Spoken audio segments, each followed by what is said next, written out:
When I was really struggling to find purpose in my life, I also was dealing with the fear of wasting it. And, in the midst of looking for my purpose, whatever that may be, I was too hesitant to start anything. I thought that whatever I start, it's probably going to be the wrong thing, so I would have this mindset that I'll just wait for the right thing to come. Just wait for something to feel right. But it was around this time when I found some of the best advice I had ever been given. It was actually in a guided meditation, and in this meditation, the guy, the guy speaking, he said to pay attention to whatever sparks a light inside of you.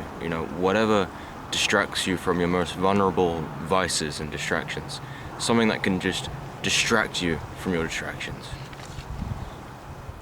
Just something that brings out that kid side in you. Something that you can really get lost in and forget about all the bad things in the world, all the bad things in your life maybe, because you've found something that can just keep you there, keep you in this light. And I think that your purpose, if we do have one, is going to be found right there when you're in the most light. I think as well, any kind of skill that you may have, or at least have an interest in acquiring, is something that comes easy to you than it does to others. I think this is where you need to explore. This is where you're being called to explore. And you shouldn't do it for any other reason other than the fact that it makes you happy and it makes you feel good inside. And it's productive and positive, not a destructive bad habit. It's something good, something creative even. Whether it brings money or not, it shouldn't be a concern.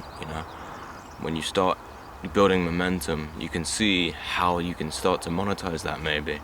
But I think when you go into something for the money, you lose a lot of the love and the passion that you found it for.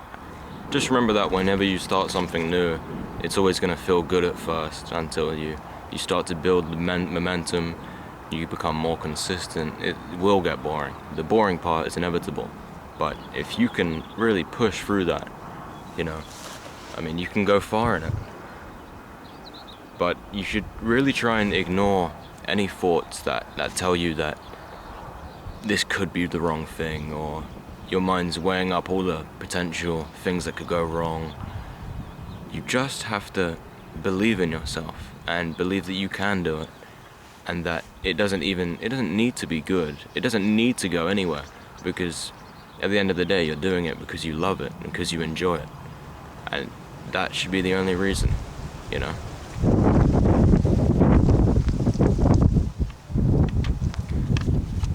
And I think that trying anything is way better than just sitting back and not trying at all. Because, so what if you start something and it's the wrong thing? What I like to say is, a ship's course can always be altered, as long as it's moving. And what's so great about potentially going down the wrong path is that you will have acquired a whole new set of skills, wisdom, and knowledge that you didn't have before. So when the right thing does reveal itself, you will be ready to fly. Things will just come easier to you because you have experience now. You've been on the battlefield and you've learned just a bit more than you did before. Trust me, trying anything and seeing where it goes, just to see what happens, is way better than not doing anything at all. Because you don't want to be looking back in 5-10 years thinking about what you could have been. It's better to just get out there, get moving, have something, and make it yours. Make it beautiful. Make it personal. Your thing. And no one can take that away from you.